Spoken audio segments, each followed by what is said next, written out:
Alright, Elas Vlog. Okay, reaction video tayo mga kaibigan dito sa babaeng Vietnamese na naglakad sa NAIA ng nakahubot-hubad.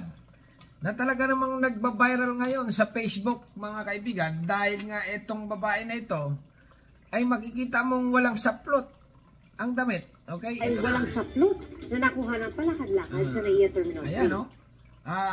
Nakitang naglalakad ng walang saplot na palakad-lakad. Saksi, si Darling ka. Saksi mula sa GMA. Nagulat ang mga kumuni at pasahero sa NAIA Terminal 3 nang ayun, babae naglakad. Lakad ang babaeng ito na walang damit sa departure area. Dire-diretso ang babae mula sa departure immigration counters. Sinubukang makapasok sa loob pero may mga pasahero at mga harang. Hindi maiwasang pagtinginan ng mga pasaherong nakapila. Talaga naman. Ubot-ubad siya mga kaibigan kasi nga ano daw ang possible na nangyari. Baka daw na hold up. Ganon. Or possible na baka nainitan ito sa Pilipinas. Or possible na ito ay biktima ng pugo. Babaeng walang damit na mataan sa NAIA Terminal 3. Continue lang. Babae lang, kayo mamawag lang kayo. Agad naman siyang sinundan ng airport security. Kwento ng airport police na unang rumisponde sa insidente, tinawag na lang daw sila ng mga kasamahan dahil naglalakad na ngang walang saplot ang pasahero. Ay, grabe talaga ito. Nangyayari sa Pilipinas ngayon, mga kaibigan, ha? Turista ito. Tingin ko turista ito kasi batang-bata eh. O possible na baka ano lang, TikTok. Nagtitiktok siya sa NAIA para mapansin lang. Ha? Grabe na talaga itong balita na ito. Nagtanong-tanong kami. Ang ano po siya, punta ng immigration, tapos na-upload ata. Then dumiretso sa toilet, public toilet sa departure. Sa CR ng babae. Then lumabas siya doon, nag-ubad. Hindi namin alam kung anong dahilan. Nag-ubad siya. Ibig sabihin, galing siya sa ano, nag-ubad lang siya. Ibig sabihin, hindi siya na-hold up. Okay, continue lang. Sabi ng kasamahan niyang airport police din, agad daw nilang tinulungan ng pasahero na makahanap ng damit, wheelchair, tubig at pagkain. Dito namin makausap. Ay kung nag-ubad siya, dapat nandun ang damit niya doon sa ano, sa CR. Malabo mga kaibigan, medyo malabo ang kwanang NAIA. Okay, malabo ang report. Hindi po namin makausap noon, tinatanong po namin. Tumango at umiling lang po. Ganun. Ang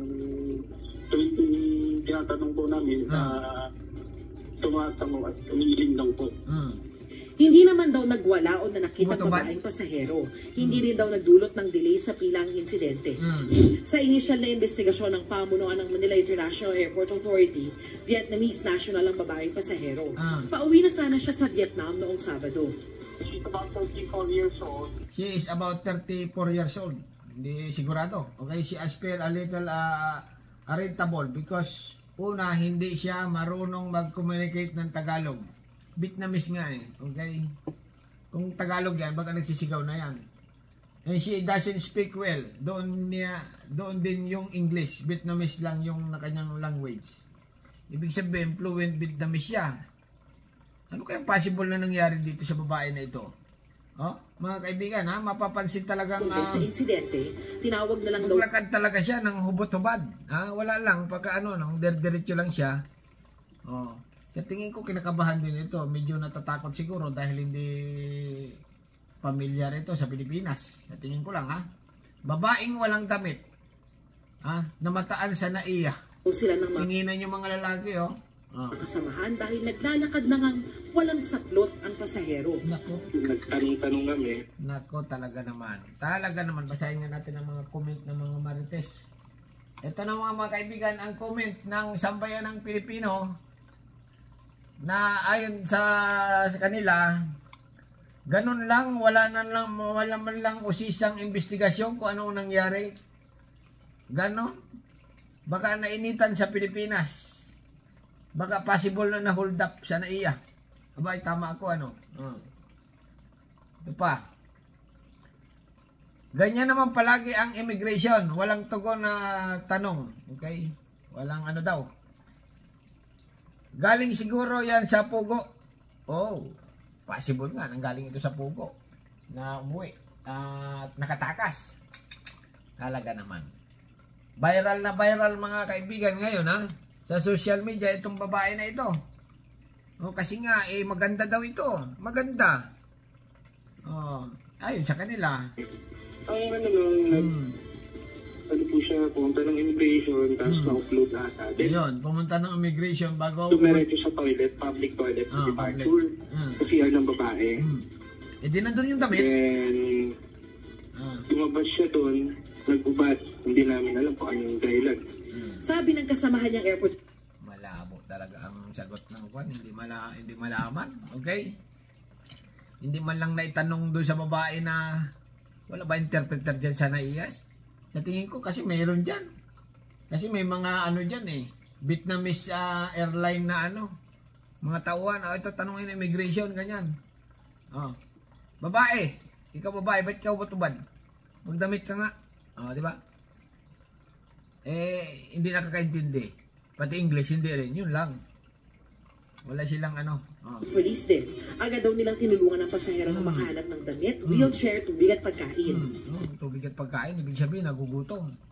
Possible na takas nga ito mga kaibigan, or ito ay possible na nakawala sa pugo. Baka nakidnap ito. Naku. Dito namin Malalaman ito pag nakauwi na ito ng Vietnam. Okay? Na doon i-interview nito. Sigurado. Kasi nga trending ngayon ito sa social media. Babaeng naglakad ng hubot-hubad. Sa bagay, hindi lang naman ito sa Pilipinas nangyayari. Pati sa ibang bansa may ganito rin nangyayari sa mga Saudi naghubot-hubad. Kasi nga balak gasain ng mga kwan. Kahit sa Amerika meron din nakahubot-hubad din Kaya lang dito nga sa Pilipinas bago ito. Kaya yung mga sa social media ngayon ay pinapag-usapan ito. Ano ba talaga ang nangyari? Ayun na nga, ang sagot ko dito, possible na hold up nga ito. Or possible na rin na nawala yung kanyang ticket. Possible nga na kagagawa na naman ito ng mga Chinese, illegal na pugo. Ganon. Ganyan. Alright? Alangan naman sabihin mong nainitan talaga ito sa naiya, kaya nagubot-ubad ng lakad ng ganon. Diba? Ay, nako naman. Ang trending ngayon, hindi na maintindihan. Usap ang video ko natin. Kay sa kanyang flight, agad naman daw pinakalma at inassist ng medical team ang pasahero. From what I gather is that she was really meant for deportation. after some time, Ayan bininisan naman agad. Binisan. Hindi na siya pinayagang sumakay sa kanyang flight. Agad naman daw pinakalma at inassist ng medical team May flight na talaga pala siya. ng pasahero. From what I gather is that Doon ako dito, baka may nagpalakad dito maglakad ka ng ubot-ubad. Wala lang. she was really meant for deportation. Kinabukasan, naging stable na rin daw ang kanyang lagay. Kinabukasan Pinayagan pa. na rin siyang sumakay ng eroplano. Sinubukan ng GMA Integrated News na kumuha ng panig at karagdagang impormasyon mula sa Bureau of Immigration. Siyempre Pero wala. pa silang tugon. Nako, walang tagon.